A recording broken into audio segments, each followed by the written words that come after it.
Bienvenidos a esta nueva sesión extraordinaria de la Real Academia de Medicina de Cantabria, a la que agradezco su asistencia. Esta es una sesión especial porque, como aprobó la Junta Directiva de nuestra Real Academia, vamos a reconocer los méritos de un médico excepcional, el profesor Ángel Sánchez Rodríguez, otorgándole el nombramiento de académico correspondiente de honor, y agradeciéndole sus favorables gestiones y su apoyo para que se pudiera realizar en Salamanca el pasado 28 de 2018 el homenaje de la Real Academia de Medicina de Cantabria, junto con las Reales Academias de Medicina de Salamanca y de España, a la Universidad de Salamanca en su 8º centenario. Antes de seguir, quiero en primer lugar agradecer al profesor Silvino Corrada, director de este Instituto de Enseñanza Media Santa Clara, por habernos cedido este magnífico paraninfo para celebrar este acto. Este instituto es una de las instituciones de enseñanza más antiguas de nuestra comunidad autónoma. Se fundó en 1838 y por sus aulas han pasado la mayoría de las personalidades humanísticas y científicas que ha dado esta tierra hasta el último tercio del siglo XX.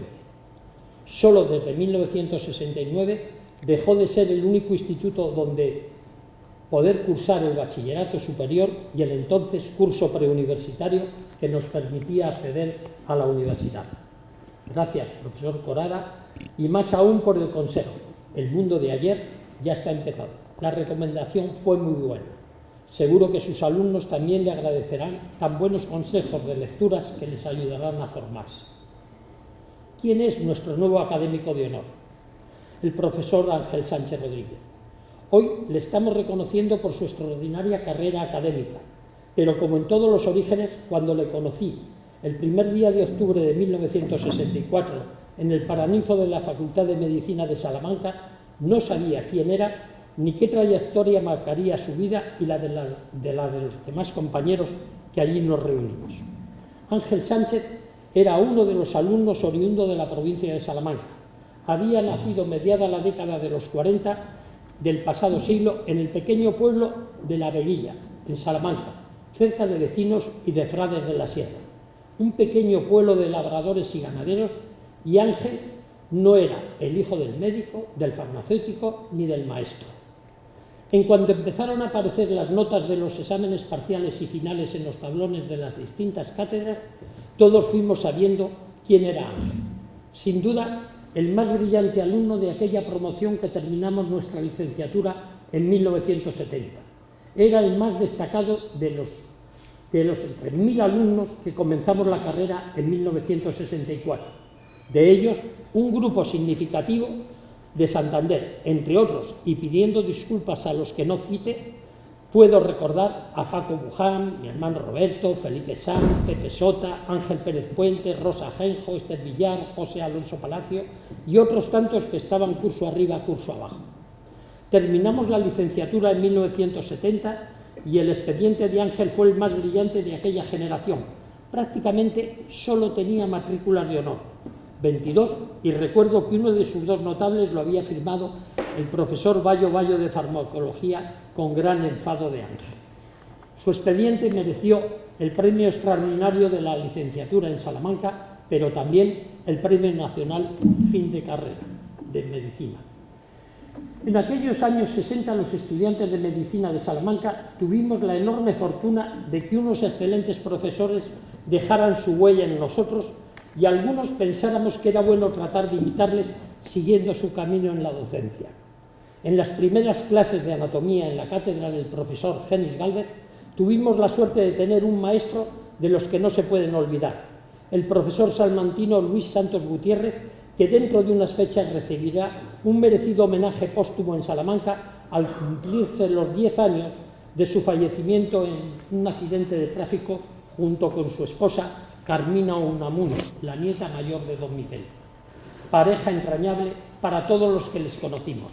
Pero también tuvimos profesores inolvidables como el histopatólogo Luis Zamorano.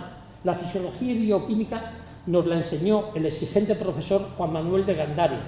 Los microbiólogos Bravo Oliva y José Ángel Rodríguez, el farmacólogo Bayo, la patología general debería haberla impartido el profesor Alfonso Valdés Gorina. Pero eran los años 60 No sabíamos que estábamos viviendo las revoluciones estudiantiles de lo que luego se llamó Mayo del 68. Pero la huelga no nos la perdonó el profesor Balcés, que solo impartió unas pocas clases en el primer trimestre. Pero tuvimos la enorme suerte de que un joven profesor de Barcelona sacó su cátedra de medicina interna en Salamanca y sus clases eran esperadas por todos los alumnos con gran interés. Era el profesor Cirilo Rodman Bosner. Creo que no me equivoco si señalo que fue el profesor que más ha influido y con el que mejor relación ha tenido posteriormente Ángel Sánchez. A lo largo de toda su vida profesional le ha seguido uniendo unos fuertes lazos de admiración y respeto a su magisterio y trayectoria, y al que le sigue uniendo ese vínculo a pesar de que el profesor Rodman ha ejercido prácticamente todo su magisterio, toda la vida en el Clínico de Barcelona y Ángel Sánchez en la Facultad de Medicina de Salamanca. Tuvimos también unos prestigiosos profesores de cirugía. Eran los tiempos de don Fernando Cuadrado y don Miguel Moraza, y también, cómo no, del profesor Dámaso Sánchez de Vega. La oftalmología nos la enseñó el profesor Rafael Bartolossi y la otorrino el profesor Agustín del Cañizo, y con él empezaba entonces su carrera docente y profesional el profesor Felipe Gómez Toranzo. La ginecología nos la impartió exigentemente el ginecólogo Ángel García y la psiquiatría el profesor Llavero. El profesor Antonio García Pérez hizo que a todos nos gustara la dermatología. Don Ramón García Talavera, con su amable humanidad, nos enseñó los fundamentos de la radiología que tan explosivo crecimiento y desarrollo ha tenido con las nuevas técnicas. Dejo para el final dos de los profesores que más huella han dejado en nosotros y con los que yo personalmente he tenido una estrecha relación al compartir sillón en la Real Academia Nacional de Medicina de España, pero también Ángel Sánchez, el pediatra profesor Enrique Casado de Frías y el historiador salmantino profesor Luis Sánchez Rangel.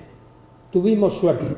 Esta pléyade de profesores nos transmitieron su entusiasmo por la medicina que, a la vista de hoy, con la extrema escasez de medios de aquellos años, lo suplían con una gran vocación que también supieron transmitirnos, para que imitáramos lo que en palabras de William Osler podemos entender como un estilo de vida. En el verano de 1970, el doctor Ángel Sánchez y otros muchos compañeros en Salamanca, y algunos de los que hemos nombrado y otros más en el viejo Valdecilla del Marqués, hicimos nuestro examen MIR. No valía el que tuvieras una buena calificación.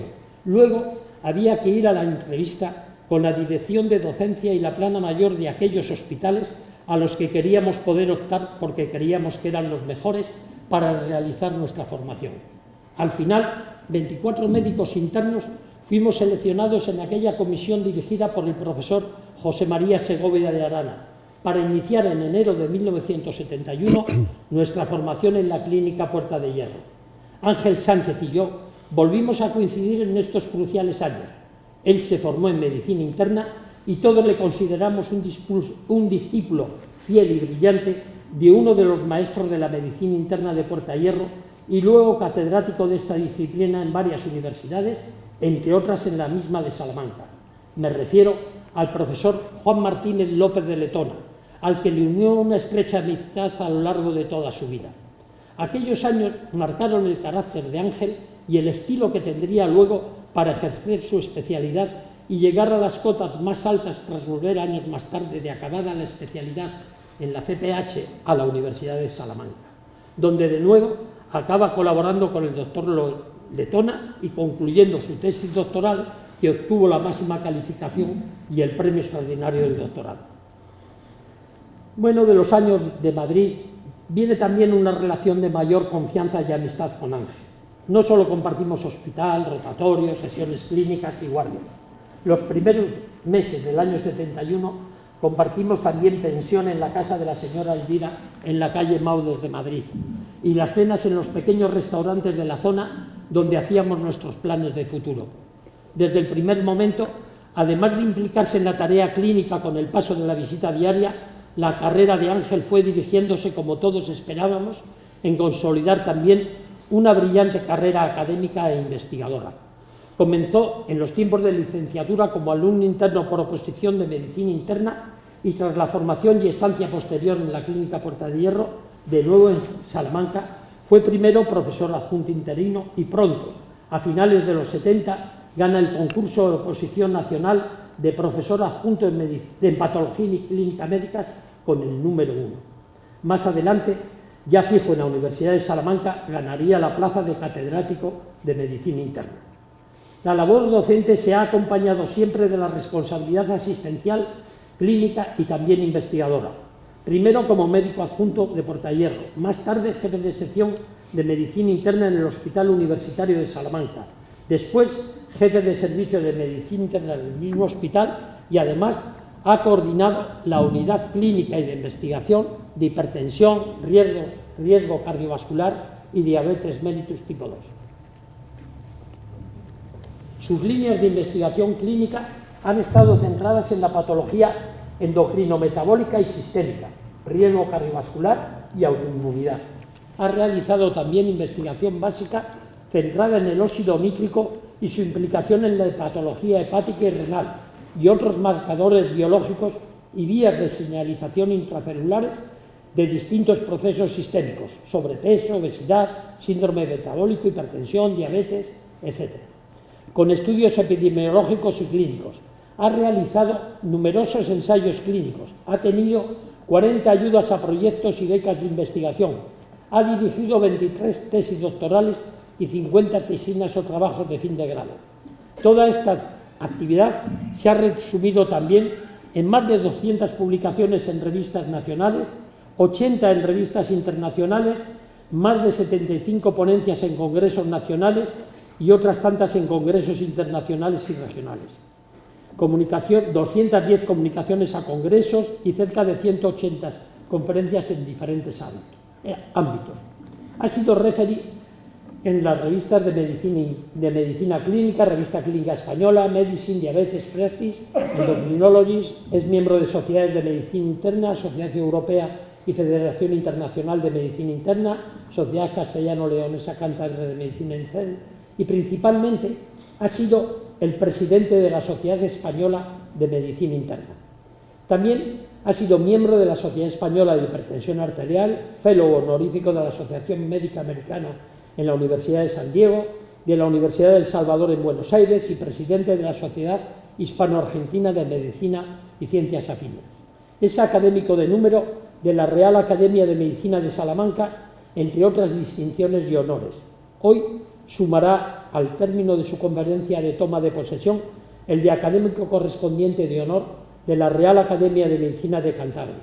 Su conferencia se titula Sobrepeso y obesidad, graves problemas de salud pública. Muchas gracias. Tiene la palabra el profesor Ángel Sánchez Rodríguez. Buenas tardes, excelentísimo señor presidente de la Real Academia de Medicina de Cantabria, ilustrísimos señoras y señores académicos, señoras y señores. Es un honor probablemente inmerecido que acepto con humildad pero con alegría formar parte como académico correspondiente honorífico de esta institución, Real Academia de Medicina de Cantabria, corporación de carácter científico, técnico, humanístico y social, que inició su andadura en el 2003 y asociada desde el 2006 al Instituto de España con la credencial de Real Academia. Mi sincero agradecimiento a los académicos numerarios que han apoyado esta designación y para todos los académicos que la aceptaron en junta directiva. Sin duda, tengo que tener un agradecimiento muy especial para su actual presidente, profesor José Ramón Berrazueta Fernández, amigo personal, como ha demostrado desde la Facultad de Medicina, posteriormente en la Clínica Puerta de Hierro, y cuya sincera amistad personal y familiar hemos mantenido en el curso del tiempo.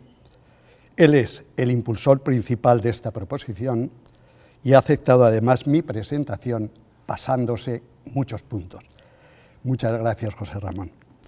Me siento orgulloso también de formar parte de esta Real Academia con académicos numerarios, amigos y compañeros con los que he compartido actividad asistencial y docente, el profesor Berciano Blanco, Jesús González Macías, profesor Riancho, y socios de honor como los fallecidos profesor don Amador Schuller Pérez, el profesor Tamames y con el todavía en actividad profesor doctor Guillén, así como con el resto de académicos que hoy tienen a bien incorporarme a la academia. Nuestras academias tienen como objetivo ser espacios de cooperación, fomentar las actividades científicas, facilitar una tribuna de expresión para múltiples temas, con proyección a la sociedad, contando con la experiencia personal y profesional de sus académicos, con los atributos de libertad, independencia, búsqueda de la verdad y reflexión, que garantice su protagonismo social. Esta Real Academia, declarada de utilidad el 18 de mayo de 2011, Asociación de Utilidad Pública, ha desarrollado una importante actividad en estos 18 años de andadura y lo sigue haciendo. Mi felicitación efusiva por ello a la Junta Directiva y a todos sus académicos.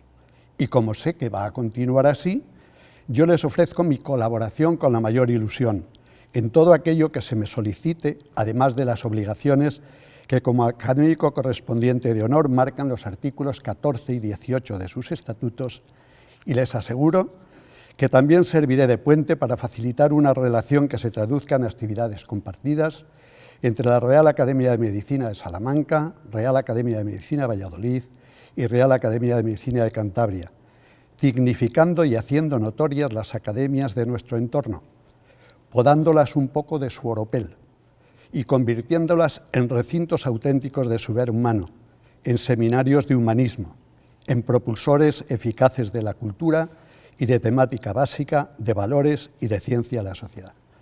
Muchas gracias a todos por su asistencia, por su benevolencia y generosidad y por aceptarme como académico correspondiente honorífico de la Real Academia de Medicina de Cantabria.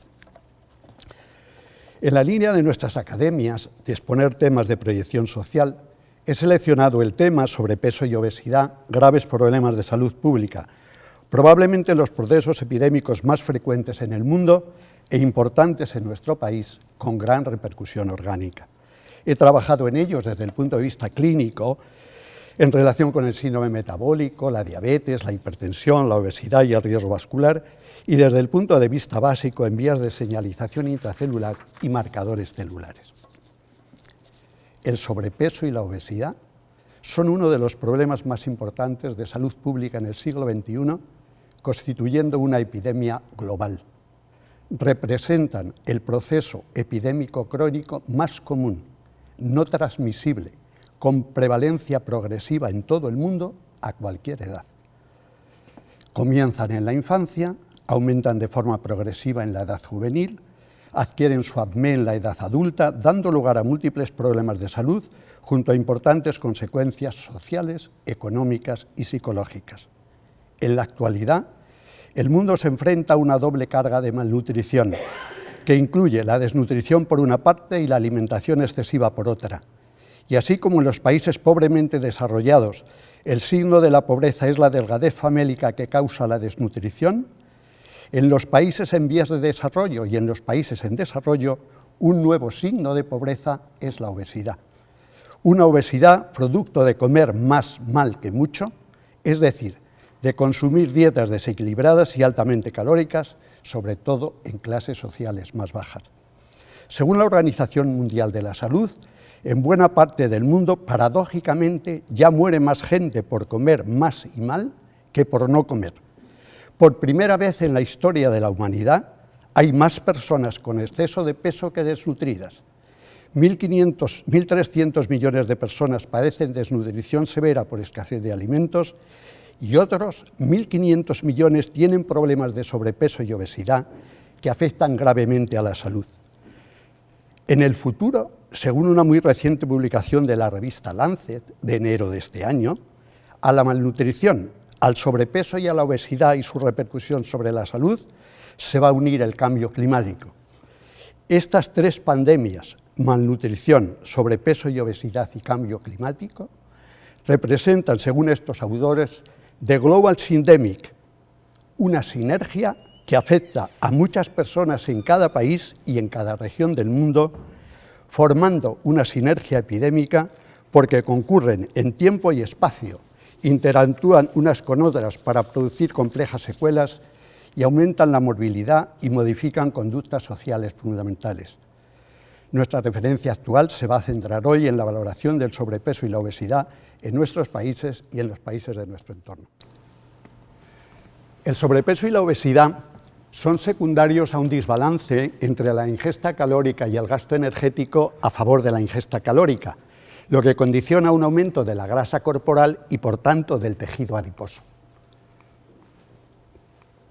Los parámetros que habitualmente usamos para el medida de la obesidad, sobre todo para valorar su grado y la gravedad de la obesidad, son el índice de masa corporal, que es la relación entre el peso expresado en kilogramos y la altura expresada en metros cuadrados. Si bien en los niños y en las personas jóvenes que tienen un grado de desarrollo importante, lo hacemos según el percentil 95.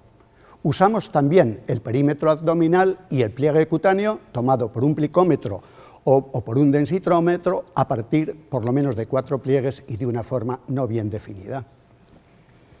Numerosos comités de estudios internacionales, y en nuestro país también la Sociedad Española de Diabetes y Obesidad, han establecido unos niveles a través del índice de masa corporal para establecer a partir de qué índice de masa corporal se establece el sobrepeso y la obesidad, y evidentemente guarda relación el índice de masa corporal con el perímetro de la cintura, de tal manera que aquellos hombres que en la sociedad europea que tienen un perímetro de cintura superior a 102 y unas mujeres superior a 88 centímetros entran ya dentro del criterio de obesidad.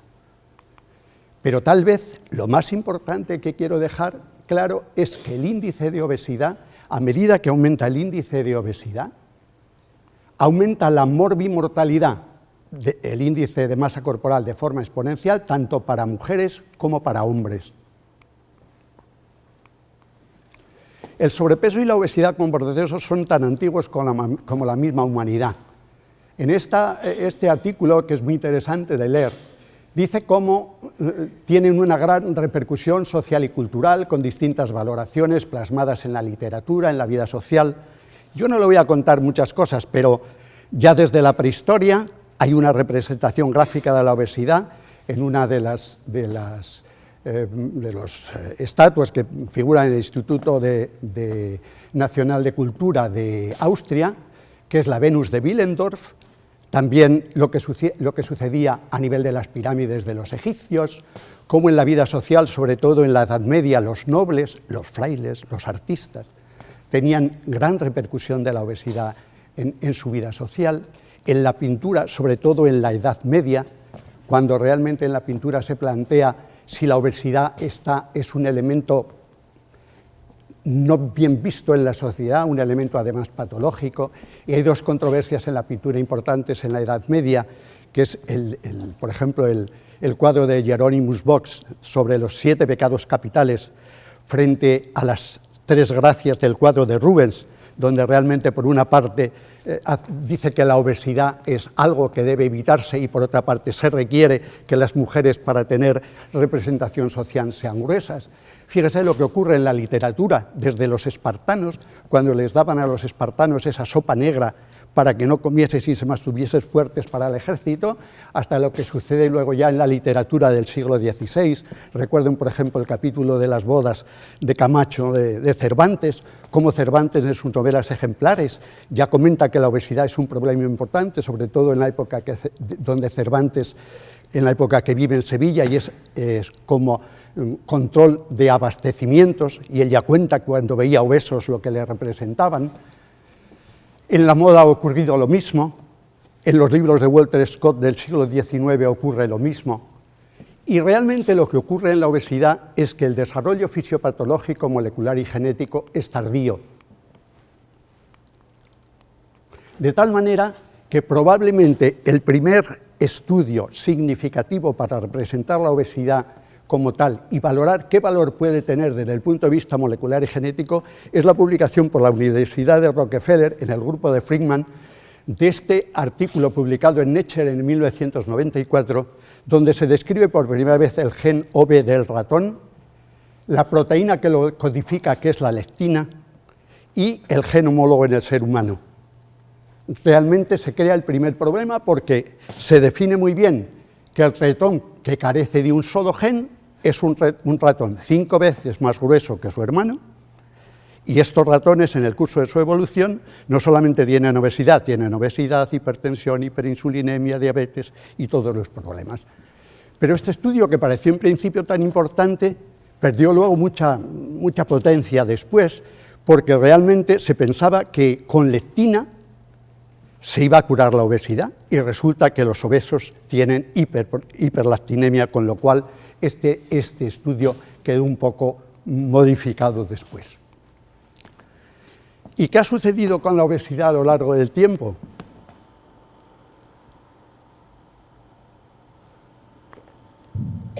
Pues a pesar de haber sido tan reconocida socialmente, las entidades implicadas han tardado mucho tiempo en dar respuesta. La Declaración de Milán en la Unión Europea en el año 1999 reconoce por primera vez los problemas de la obesidad y su comorbilidad. Y la Organización Mundial de la Salud en el año 2002, cuando establece la primera estrategia mundial sobre regulación alimentaria, actividad física y salud, dan unas líneas generales, pero no es hasta 2009 donde reconocen la obesidad como epidemia del siglo XXI.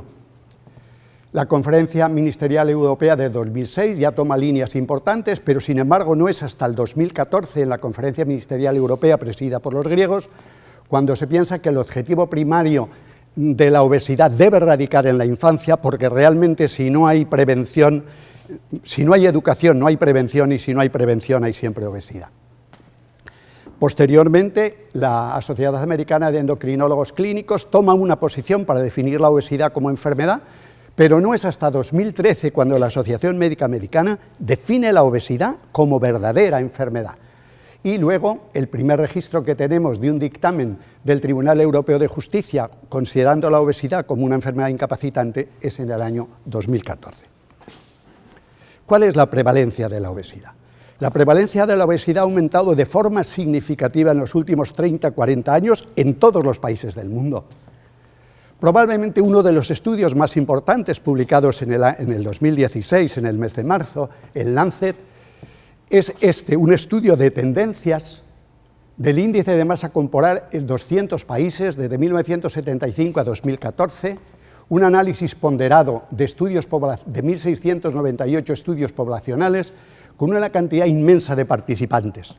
El coordinador de este estudio, que es una persona encantadora, que se llama Eyad Ezati, es profesor de la Escuela de Salud Pública del Imperial College de Londres, una persona encantadora, dice que si seguimos en la línea actual, en el año 2025, más de un quinto de la población mundial será obesa.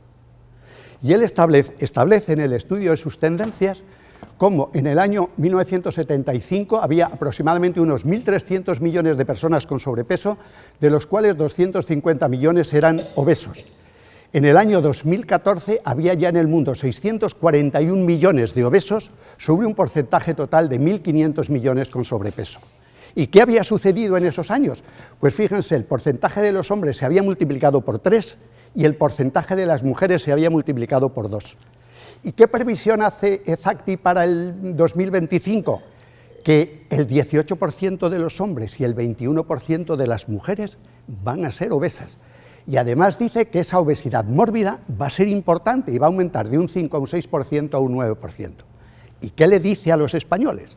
Le dice la previsión española de 10 años, hombres 31,6%, mujeres 29,5%. ¿Qué ocurre además? Pues que los países industrializados, esos que comentábamos antes que también tenían problemas, ocupan aproximadamente 118 millones, viven en 6 países. De toda esa globalización mundial de la obesidad, entre Australia, Canadá, Irlanda, Nueva Zelanda, Reino Unido y Estados Unidos, se reparten prácticamente el porcentaje más importante de obesos. Este es el último mapa publicado por la Organización Mundial de la Salud, no sé si hay alguno posterior, yo no lo he encontrado, es del 2017, donde ven cómo hay poblaciones como es Estados Unidos y Alaska, donde el porcentaje de población obesa es superior al 30%, también en los estados del Golfo, y hay otros países como es Canadá, México, América del Sur, prácticamente toda Europa, donde el porcentaje tiene un porcentaje importante superior a un 20 o un 25%. ¿Y qué ha sucedido con las mujeres? Pues que realmente también ocurría lo mismo, pero es que fíjense las mujeres, en Alaska y Estados Unidos ocurre lo mismo, pero ahora resulta que en el norte de África, como son los países de Argelia, Túnez, Egipto, todos los países del Golfo, incluso Sudáfrica, son países que tienen una obesidad extrema. Y este es el último mapa que nos mete en Europa. ¿Dónde andamos los españolitos? Pues los españolitos aquí, un 23,8% son obesos. Y fíjense en los países del medio. Hay países de Europa donde, como es por ejemplo, pues la República Checa, Hungría, Bulgaria, Letonia, no sé cómo se llama esta nación, los bálticos, no sé cuál es, y esta Ucrania, donde realmente tienen un porcentaje altísimo de obesidad.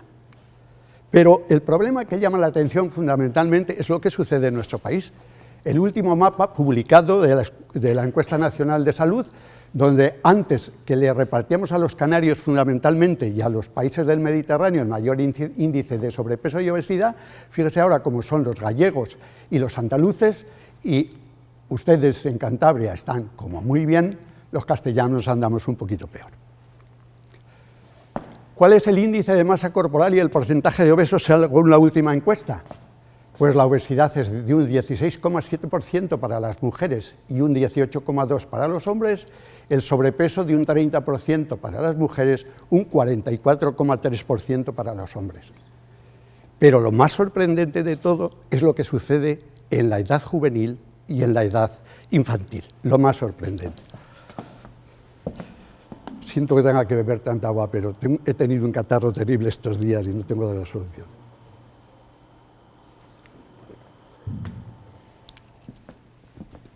Pues lo que les decía, lo que ocurre con el estudio Helena, que es un estudio realizado en 9 países europeos, donde tenía una participación de más de 4.000 o 5.000 personas, ha publicado 2 estudios. Uno lo publicó en el 2006 y otro en el 2012. Y este es el porcentaje medio para los europeos, que es un porcentaje sorprendente en personas entre los 10 y los 18 años. Sorprendente. Porque si vamos a la última publicación de la OMS del 2017, nos meten a España un 8,5% repartido en un 10,6% para los varones y 6,3% para las mujeres. Estos son los países que tienen más obesidad juvenil: Malta, Grecia y España, y los que menos: Estonia, Suecia y Bélgica. Y hay un dato que llama la atención: el riesgo cardiovascular, medido, entre otras cosas, por vías de señalización, tanto para los americanos como para los europeos, aumenta de forma progresiva en la edad adulta a medida que se ha mantenido obesidad en la época juvenil. Y vamos a la obesidad infantil, que andamos también demasiado complicados. Este estudio, el estudio Aladino, se hicieron 2 estudios, uno el de 2013, otro publicado en el 2015 y a punto de salir otro estudio. Se estudiaron un porcentaje muy importante de niños de 6 a 9 años en 165 centros escolares de todas las comunidades autónomas.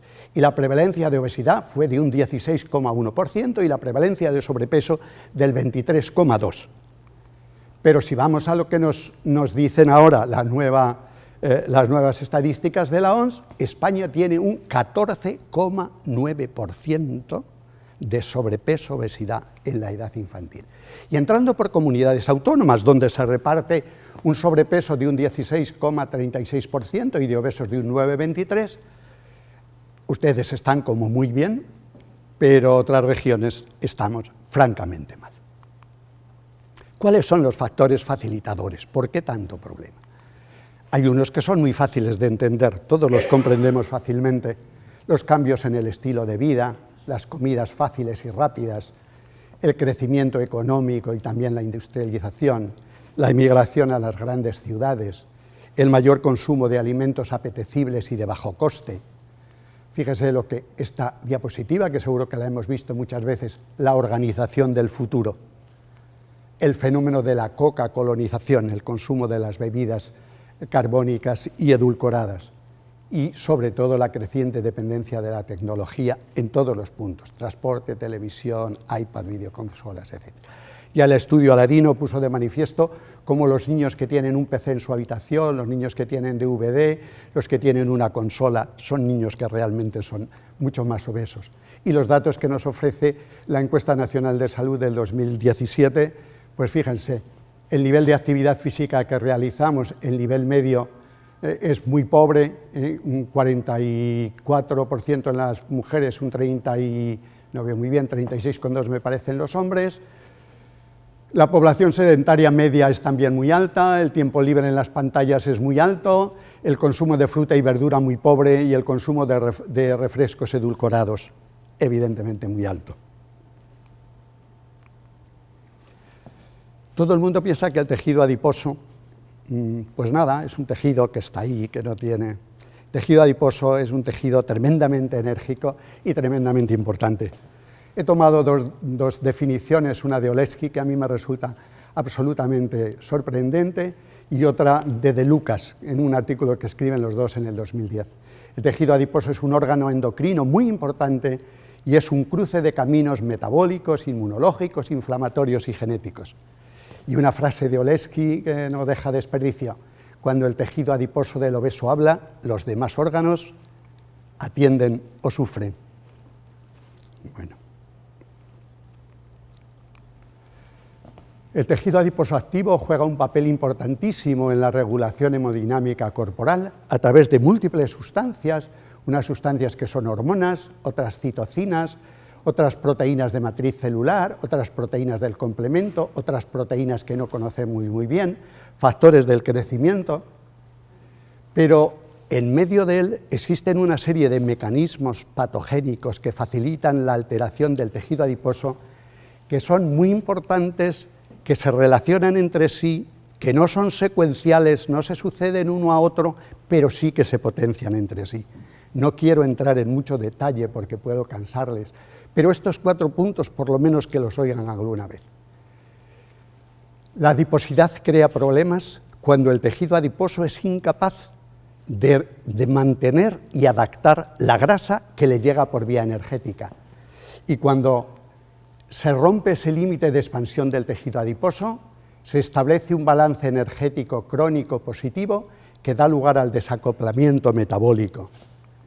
Y ese desacoplamiento metabólico se manifiesta fundamentalmente en una cosa que conocemos con el nombre de descarrilamiento de los ácidos grasos o liberación de los ácidos grasos y de los triglicéridos, que conducen a la liberación de una serie de sustancias que no las vamos a analizar, pero son lipoproteínas de distinta densidad, dan lugar a una hiperlipidemia postprandial, disminuyen los enzimas que degradan la grasa y ponen en marcha ya unos mecanismos de cruce intracelulares e intraorgánicos que son el estrés oxidativo, la inflamación y la resistencia insulínica, que van a dar lugar a las complicaciones más importantes de la obesidad, que se reflejan en el sistema cardiovascular, expresado fundamentalmente por la diabetes, el síndrome metabólico y la hipertensión arterial. A medida que aumenta el tejido graso, se produce un fenómeno de lipotoxicidad que afecta a muchos órganos. Afecta al hígado, afecta al páncreas, afecta al corazón y a los grandes vasos, afecta al sistema nervioso central, afecta al músculo, afecta al aparato vascular periférico. Y esta toxicidad del tejido graso se manifiesta fundamentalmente en 3 órganos: el tejido muscular, el tejido adiposo y el tejido hepático. A través de un intercambio endocrino entre ellos y una modificación anatómica de sus estructuras celulares, van a conducir a un fenómeno común que es respuesta insulínica e inflamación, disminución de la captación muscular de glucosa, aumento de la producción hepática de glucosa, aumento de ácidos grasos libres y todos los fenómenos que se derivan de él. Pero es que no solamente actúan a nivel del órgano como tal, sino actúan a nivel de la propia célula. Cuando los ácidos grasos entran dentro de la célula, a través de distintas sustancias, como son el acetilcoenzima A o el acildiclicérido, dan lugar a la liberación de una serie de señales intracelulares, de las cuales nosotros hemos estudiado alguna de ellas, como es la proteína quinasa C, la yun-terminal quinasa, o el inhibidor del factor NF-kappa-beta, donde ven ustedes que hay una serie de líneas negras que suponen activación y una serie de líneas rojas que suponen inactivación. Todo esto a nivel del citoplasma y a nivel del núcleo va a conducir a la expresión de una serie de genes inflamatorios que llegan a la lesión final que produce el tejido adiposo. Y no solamente los ácidos grasos libres actúan a nivel citoplasmático, sino actúan fundamentalmente a través de 2 organillos fundamentales de la célula. Uno de ellos es la mitocondria, dando lugar a la liberación de radicales libres con toda la toxicidad que ello tiene para la célula. Y también a nivel del retículo endoplásmico, dando lugar a la activación de un proceso que se conoce con el nombre de respuesta activada de la proteína, que da lugar también a la liberación de una serie de mediadores, conduciendo a la aparición de mediadores inflamatorios y mediadores de respuesta inmune que condicionan la respuesta final.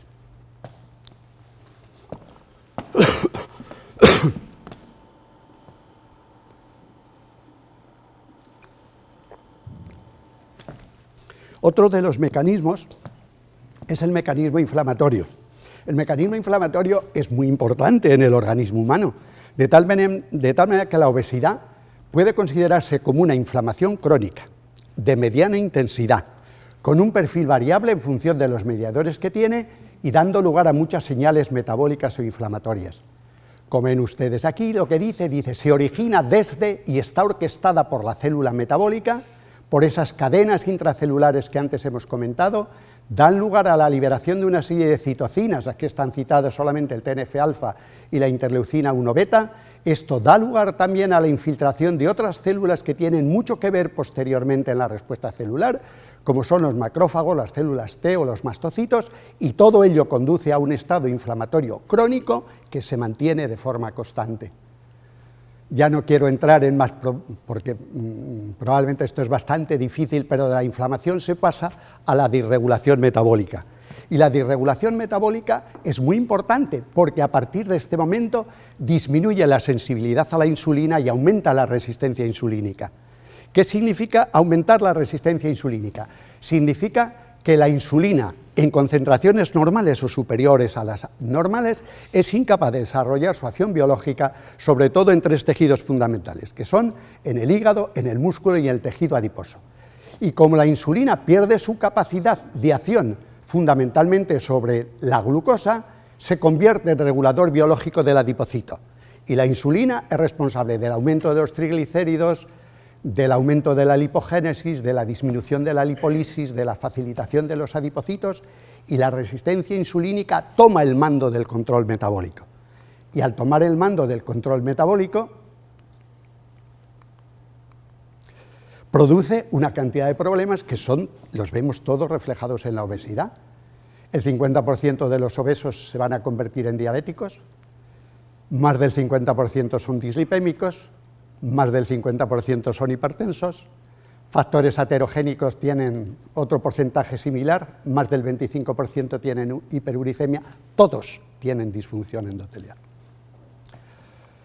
Y claro, tenemos que llegar a la genética, porque realmente la genética, en todos los estudios que se han hecho de genética, tanto en familiares de primer grado, como en los gemelos, como en hijos adoptivos, como personas que conviven desde la natalidad en la misma familia, se han demostrado, si uno valora el mapa genético, fíjese bien lo que dice aquí, casi en cada cromosoma humano aparece un locus ligado a la predisposición a la obesidad. Locus es la posición que ocupa un gen dentro de la posición fija que ocupa un gen dentro de un cromosoma. Fíjense bien, prácticamente todos los cromosomas están tocados. Cuando se han estudiado los obesos, tanto desde el punto de vista de distintas estrategias o de las estrategias de genoma o del estudio de asociación del genoma como tal, el número de polimorfismos que tienen los obesos es tremendamente importante, aunque en la actualidad solo podamos decir que el sobrepeso y la obesidad tienen un origen o una facilitación poligénica. Hay más de 430 genes y regiones cromosómicas implicadas y aproximadamente un 20% de la variación del índice de masa corporal es de origen genético. Hay muchos genes que se han estudiado, unos mejor que otros. El primer descrito fue el gen FTO, Fat Mass and Obesity, descrito en un metaanálisis de 13 estudios muy importantes, el gen de la melanocortina, el gen de la lectina, etcétera, que no voy a entrar en ellos. Y también les voy a ahorrar a ustedes el comentarles el estudio tan interesante muchas veces del genotipo ahorrador, la teoría de Neal, o la teoría del fenotipo ahorrador de Hallesmarker en relación a otros problemas. Pero también sí que es importante conocer que hay determinados factores en la época gestacional o perinatal que van a dar lugar posteriormente a una serie de procesos integrados que conducen a procesos que conducen a la obesidad y a los procesos responsables. La malnutrición gestacional, la insuficiencia placentaria por alcohol o tabaco, niños nacidos con bajo peso, niños sometidos a lactancia artificial, son niños que van a dar lugar en el curso de su evolución a una serie de manifestaciones que tienen carácter hereditario, que se heredan sin modificar el ADN, pero sí modificando o metilando o alterando histonas del ADN y que van a dar lugar a la presentación de fenotipos variables y diferentes a partir de un mismo genotipo. Se constituye así en estas personas un epigenoma, es decir, una especie de archivo que va a tener en cuenta todos los procesos que se han sucedido en la época prenatal o en la época gestacional y que va a dar lugar a que después, si tienen condiciones adecuadas, presten el efecto patológico que nadie quiere. Cada día se le da más importancia en la obesidad a la microbiota intestinal. Yo creo que el profesor Serrano Ríos, esta diapositiva está compartida con él, les dio ya en la academia una charla sobre el papel de la microbiota, no sé si en la obesidad o en la diabetes, pero hay dos personas en este momento trabajando en este campo que se presume que probablemente para el año que viene puedan ser premios Nobel de Medicina. ¿Cuántos tipos de obesidad hay? Pues habitualmente siempre vemos estos dos tipos de obesidad, la obesidad ginecoide y la obesidad abdominal, pero realmente lo que define a la obesidad es lo que llamamos obesidad visceral o obesidad central, que es la que condiciona el perfil metabólico alterado y la obesidad patógena en todos los pacientes que la tienen. Y esto sí que también es importante. Es un artículo del profesor Freeman. Estos trabajan en la Universidad de Denver. Todos nos sorprende ver obesos que no tienen ningún problema, obesos que tienen múltiples problemas, o gente joven que tiene los mismos problemas de la obesidad. Y entonces ellos dicen que dependiendo de la maquinaria biológica que cada uno tiene, hay individuos que son típicamente obesos con todas sus consecuencias metabólicas, hay individuos obesos metabólicamente sanos, que nunca van a tener más problemas, y hay individuos con peso anormal metabólicamente obesos. Es lo que el profesor Freeman define con el nombre de obesidad paradójica. ¿Y cuáles son las consecuencias del sobrepeso y la obesidad? Solo las vamos a enumerar para no extendernos demasiado. Fundamentalmente todo va a conducir a riesgo vascular, pero lo va a conducir fundamentalmente a través de la diabetes, siendo la obesidad el factor modificable más importante en el padecimiento de una diabetes tipo 2. La hipertensión arterial con los mismos caracteres, el síndrome metabólico, la dislipemia fundamentalmente a partir de un patrón de elevación fundamentalmente de los triglicéridos y disminución del HDL, la aparición de esteatosis hepática no alcohólica, el hígado graso, la litiasis biliar, la pancreatitis, la cirrosis. Aproximadamente un 5 a un 10% de los obesos tienen un riesgo 10 veces superior a las personas con peso normal para producir un accidente cerebrovascular agudo o una hipertensión intracraneal. Como saben ustedes, muchos de los obesos tienen un síndrome de apnea del sueño, un síndrome de hipertensión arterial primaria, o son portadores con más facilidad de una EPOC que otros enfermos. De poco le podemos recomendar a un obeso que se opere o que modifique o que haga actividad funcional de sus articulaciones, porque ya la propia obesidad le condiciona la osteoartritis, la espondiloartrosis, la gota. Muchos pacientes obesos tienen cáncer, sin sepamos muy bien las interrelaciones absolutamente bien definidas, pero el cáncer de mama, el cáncer de colon, el cáncer de vesícula, el cáncer de próstata, probablemente también el cáncer de pulmón. Y aquí nosotros hicimos estudio viendo todos los factores que podían intervenir en el riesgo cardiovascular de la diabetes, que no se los voy a comentar porque son muchos, pero que realmente uno los puede enumerar estándose aquí media tarde. ¿Y qué ocurre además? Que la obesidad fundamentalmente reduce un 25 a un 75% la calidad de vida. Es importantísimo saber que aproximadamente el 75% de los obesos tienen comorbilidad y se considera la obesidad como primera causa de muerte evitable. La reducción de expectativa de vida media es de 7 a 10 años y la mortalidad es muy alta. En España mueren al año aproximadamente 350.000 personas por la obesidad o por sus problemas, y en el mundo mueren más de 3.600.000 personas por la obesidad y por sus problemas. Y el impacto socioeconómico es muy importante, sobre todo en la obesidad, no solo ya en el sobrepeso. Representa el 6,9% del gasto sanitario total y el 2 al 3% del PIB. Aumenta el gasto total por las comorbilidades, aumenta el gasto total por los ingresos hospitalarios, y ya cuando en un obeso hay que incluir cirugía bariátrica, pues evidentemente hay que ponerse las pilas. Y la repercusión psicológica es muy importante. Hay personas que lo condicionan muy bien, pero hay personas jóvenes donde la aceptación de su situación, la integración social, la posibilidad de depresión, de ansiedad, las conductas fóbicas, los trastornos del sueño, los trastornos de la sexualidad, etcétera, condicionan para ellos un problema importantísimo. Y no les quiero cansar, pero ¿cuáles son los enunciados así muy breves del manejo terapéutico? Pues los enunciados del manejo terapéutico son muy sencillos. Un problema de alimentación no es un problema de un plan médico, sino es un problema de la modificación del plan de vida. Eso ya lo dijo Gregorio Marañón, y realmente es una verdad que si esas cosas no se hacen, si un paciente obeso o con sobrepeso no modifica sus estilos de vida, no consigue nada. Y luego hay multitud de cosas, hay multitud de programas que los vemos a través de la prensa escrita, a través de la televisión, pero si los objetivos no son concretos para que puedan ser medibles y saber lo que se consigue, si los objetivos no son realistas y accesibles, es que el paciente los pueda conseguir y que tenga unos límites temporales para que el paciente se estimule, entonces sí que no hay nada que hacer. Hay que sustituir a aquellas palabras antiguas de yo quiero, yo debo, por yo tengo que hacer. Y mientras eso no suceda, no se consigue absolutamente nada.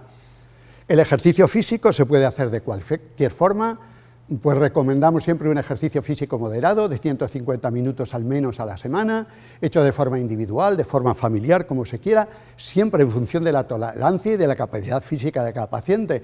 No puede seguir que después de algunos medios maratones, pues ingresen por una angina en el hospital 5 personas por la tarde. A veces lo viejo funciona bien y por tanto hay que dejar que las cosas se hagan de una forma absolutamente arreglada. Las dietas, ninguna. La mentalidad de la dieta no tiene ningún sentido. La dieta es una prohibición, uno siempre está pensando cuándo hay que acabarla y por tanto no tiene ningún criterio de mantenimiento. Dietas, todas. Ahí tienen ustedes unas citas de las más conocidas a nivel internacional, pero ninguna sirve para nada. Dietas bajas en calorías, bajas en grasas, ricas en calorías, moderadas en grasas. La única dieta que ha demostrado de forma convincente, con estudios controlados, que es eficaz, es la dieta mediterránea, adaptada a cada individuo en función de las situaciones de su vida y en función de las necesidades de cada sujeto. De tal manera que una dieta que sea rica en verduras, en legumbres, en frutas, que sea moderadamente rica en pescado y vino, que prohíba las carnes magras, que sea rica en nueces y en aceite de oliva, pues evidentemente es una dieta ideal para estos pacientes. Esta dieta ya ha demostrado que en distintos procesos, sobre todo en procesos cardiovasculares, infarto agudo de miocardio, accidente cerebrovascular agudo, muerte de causas cardiovasculares, la respuesta ha sido muy digna y la totalidad de la mortalidad ha disminuido de forma muy significativa. Todo el mundo se plantea, si yo no puedo conseguir nada con mi ejercicio físico y con mi dieta, ¿tomo medicación? El tratamiento farmacológico está muy limitado, solo está indicado en aquellas personas con un índice de masa corporal superior a 30 y que tengan morbilidad, o con aquellas personas con un índice entre 25 y 30 que tengan una comorbilidad significativa. Pero todos estos productos tienen problemas, son productos en general no eficaces, son productos que crean adicción, son productos que no aseguran después el mantenimiento del peso y por tanto su limitación es buena. Hay productos que están comercializados en España, los que están con asterisco no están todavía comercializados. Como ven ustedes, la reducción de peso a 3 meses no es muy significativa y por tanto la utilidad de los fármacos antiobesidad es absolutamente moderada. Nada les voy a contar de la cirugía de la obesidad en el paciente con una obesidad mórbida, pero los resultados son absolutamente sorprendentes. Yo tengo algún enfermo que me saca algunas veces la cara por no habérsela indicado prontamente y sobre todo porque era hipertenso diabético, tomaba medicación hacía la dieta, era transportista, se dormía en el camión, y cuántas veces me ha echado la bronca porque no lo operé antes. Pero bueno, los resultados del estudio sueco son muy buenos, con más de 4.000 pacientes, y lo que sí que me importa resaltar desde la actividad de la sociedad es esta última diapositiva, que es la prevención. La prevención es la piedra angular del control de la obesidad. El control de la prevalencia del sobrepeso y de la obesidad debería ser un hecho vital y esencial de futuras estrategias de salud pública para todos los países. Existen muchos programas de prevención y poca eficacia, múltiples pautas alimentarias y poca respuesta, excesivos objetivos y pocas realidades. Si hemos comentado los factores genéticos, epigenéticos, medioambientales y biológicos que contribuyen al desarrollo del sobrepeso, de la obesidad y sus consecuencias, es para prevenirnos y para intuir que la prevención puede empezar hasta antes del embarazo, aunque la actuación sobre el genoma quede aún lejos de la realidad. Las modificaciones en los estilos de vida junto con la alimentación saludable debería formar parte de los sistemas educativos, pero para ello es muy importante la educación infantil, la educación familiar, la educación escolar y social y la motivación de la población. Estrategias como la NAOS, Nutrición, Actividad Física y Prevención de la Obesidad, y que funcionan desde 2005, consolidada ahora por la Ley 17/2011 de Seguridad Alimentaria y Nutrición, es insuficiente. La modificación de los patrones alimentarios no es tarea fácil, pero hay que hacerla. La lucha por mejorar una correcta alimentación debe formar parte, como ha sugerido la ONU, de los objetivos políticos y prioritarios colectivos. Sirva como patrón una dieta mediterránea adaptada individualmente, cuyos resultados publicados, como les he dicho, son excelentes. El Plan Nacional de Control Oficial de la Cadena Alimentaria o la Red de Alerta Alimentaria o el Plan de Colaboración para la Composición de los Alimentos y Bebidas son útiles a este fin, pero hay que cumplirlos. En la prevención de esta epidemia del siglo XXI deben intervenir, lo quieran o no, las fuerzas políticas, la salud pública y social, la industria, y se debe priorizar con urgencia los programas de salud pública, orientados a aumentar la conciencia personal del riesgo, el apoyo de la comunidad y la educación secuencial y programada junto a los recursos necesarios de los gobiernos para frenar su progresión. El doctor Paul Zimmet, con el que a mí me une una gran amistad, es un australiano que ha trabajado mucho en el campo de la obesidad y la diabetes y el que ha popularizado el término de diabesidad, dice que cada día le vamos ganando una pequeña guerra a la obesidad, una pequeña batalla a la obesidad, pero que como no le ganemos la guerra, estamos perdidos. Y ya para terminar, solo un apunte de nuestro filósofo y ensayista Ortega y Gasset: siempre que comuniques algo, procura a la vez crear alguna inquietud en quien te escucha. Muchas gracias.